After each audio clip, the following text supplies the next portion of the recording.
Madame, Monsieur, bonjour, bienvenue sur le plateau du Media Lab, les rencontres entreprises du Career Center. Alors aujourd'hui, j'ai la chance de recevoir Didier Dubois. Didier, bonjour. Bonjour. Vous êtes directeur du développement d'une structure, d'un cabinet de conseil qui est mondialement connu, le cabinet EY, qui est un cabinet à la fois d'expertise comptable, commissariat aux comptes, audit, et qui a effectivement aussi un cabinet d'avocats rattaché à la structure dans différents pays. Et vous avez un job très original, parce qu'on ne pense pas forcément à ce que ce métier puisse exister dans ce type de structure. Vous êtes directeur du développement. En quoi consiste votre métier?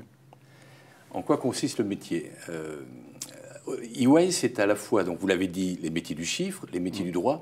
Il y a également, qui sont des professions réglementées, et il y a également les métiers du conseil et les métiers de la transaction. 4 grands métiers. Ce qui fait qu'en fait, EY est un cabinet de conseil qui a une palette de services à proposer qui est assez considérable. Le job de directeur de développement que je vais exercer pour la région lilloise, donc on couvre en fait 7 départements aujourd'hui, va consister à rencontrer énormément de chefs d'entreprise ou de directeurs financiers, de parler stratégie, de parler développement de leur entreprise, et puis avec d'ailleurs l'aide de partenaires ou de collaborateurs EY, en les rencontrant, d'essayer de comprendre si sur certaines de leurs problématiques, EY est capable d'y répondre ou pas. D'accord. Voilà, c'est ça le travail essentiel. Donc un vrai métier de rencontre, de présentation, à la fois de compréhension de problématiques de chefs Complètement. d'entreprise et de tout type d'entreprise. Parce que justement, la spécificité aussi d'EY, c'est d'accompagner des très grosses structures, mais aussi toutes petites qui se créent, les fameuses Exactement. start-up. On est vraiment tourné autour de l'entreprise, qu'elle soit petite, la start-up, parce que la particularité de la start-up, c'est qu'elle est en forte évolution. Elle grandit vite.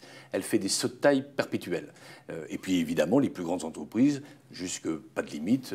Donc on peut être auprès du CAC 40, comme on va être effectivement auprès des petites entreprises start-up type Roi Technologies ou la Pleine Image, par exemple, si on raisonne sur la région lilloise. Alors on imagine que la marque EY est connue. Il y a comme ça, du coup, vous avez des entreprises qui sont acquises depuis quelque temps. D'abord parce qu'elles sont devenues clientes, elles sont restées chez vous, vous les fidélisez. Ça, c'est un travail qui peut-être d'ailleurs rentre dans votre job aussi, la fidélisation. Dans le même temps, il y a un travail de prospection, plutôt commercial. Et du coup, est-ce que, on en parlait un petit peu en off à côté, la différence entre le développement et le commercial, directeur développement, directeur commercial, vous mettez où un petit peu la différence? Alors c'est une analyse qui est purement personnelle. Je pense qu'on va parler peut-être davantage de directeur commercial quand on va parler de vente de produits. Voilà. Il ne s'agit pas de dire si c'est plus facile ou moins facile, mais on va être sur des produits. La particularité d'EY, c'est que nous sommes une société de services, de conseil, sur lequel on est dans une relation durable. Quand on est commissaire aux comptes, évidemment, on ne devient pas commissaire aux comptes comme ça du jour au lendemain. Il faut, j'allais dire, apprivoiser le prospect pour qu'il devienne client et ensuite qu'il nous choisisse comme commissaire aux comptes. On ne devient pas non plus avocat auprès d'une entreprise aussi facilement que cela. Il en va de même pour être expert comptable. On est donc dans des relations qui sont durables. Et je crois que c'est ça la grande différence. C'est pour ça qu'on va parler, on va développer une relation, alors que de l'autre côté, on va vendre un produit. Et on va le vendre tout de suite. Donc si je suis Coca-Cola et que je vends mes produits à une enseigne comme Auchan ou Carrefour, c'est certainement très compliqué. C'est certainement tout aussi difficile, mais ce n'est pas le même acte commercial. On est sur une relation de produit, alors que, encore une fois, de l'autre côté, on va être sur une relation qui est très intuitu personnée.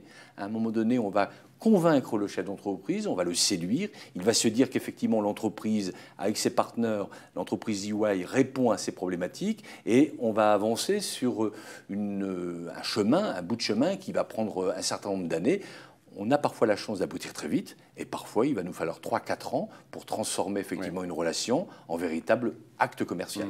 Pas une agression comme ça un petit peu... Non, on ne change pas d'expert comptable comme cela, on ne change pas d'avocat comme cela, on ne change pas de commissaire aux comptes comme cela, on ne confie pas un changement de RP, par exemple, comme ça, si facilement. On va d'abord, effectivement, vouloir comprendre la société de conseil, la découvrir, être rassuré, partager ses valeurs, constater qu'effectivement, elle a l'expertise, qu'elle a le savoir-faire. Et donc, c'est une relation qui se bâtit sur le long terme.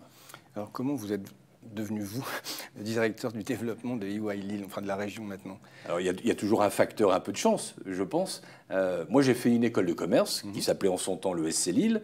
Donc, dans le SC Lille, voilà, Schema aujourd'hui. À l'époque, voilà, il y a donc le C de commerce, après tout, il ne faut pas l'oublier.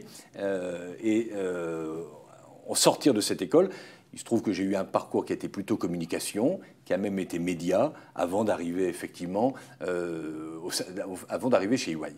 La particularité, ce que je recherche chez EY, c'était des collaborateurs qui vont porter le métier de directeur du développement, qui connaissent bien leur territoire, qui connaissent un certain nombre de chefs d'entreprise, qui connaissent bien leur environnement, qui sont à l'aise avec. Vous vous déplacez beaucoup? C'est un job de... Alors c'est un job où on bouge beaucoup, ouais, puisque là je pense que le métier a aussi beaucoup changé. Autrefois peut-être que certains avocats raisonnaient essentiellement par barreau, on était efficace dans son barreau.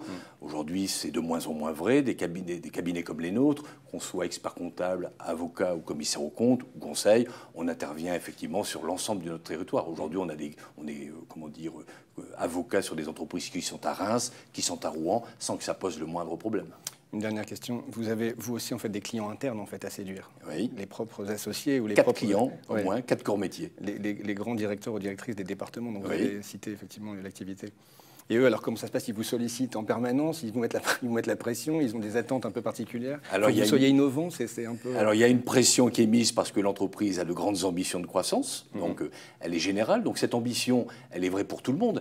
Il y a un directeur de développement, 2 directeurs de développement d'ailleurs à Lille, mais le développement n'est pas porté que par 2 directeurs de développement. Ouais. Il est porté d'abord par les partenaires, il est porté par les collaborateurs, les managers, les senior managers, quand ils sont chez nous, et puis évidemment par nous, directeurs du développement. Alors la particularité, c'est que nous ne faisons que cela, alors que les autres, évidemment, ont leur métier également. Ils vont devoir produire ce que nous aurons vendu.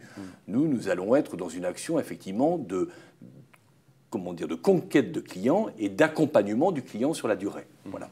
Est-ce que beaucoup de cabinets ont des métiers, enfin, vous êtes des homologues, des collègues dans d'autres cabinets? Alors, je pense qu'on était parmi les premiers, si ce n'est pas le premier cabinet à avoir développé la fonction de directeur de développement, de business developer, si on veut le mettre en anglais.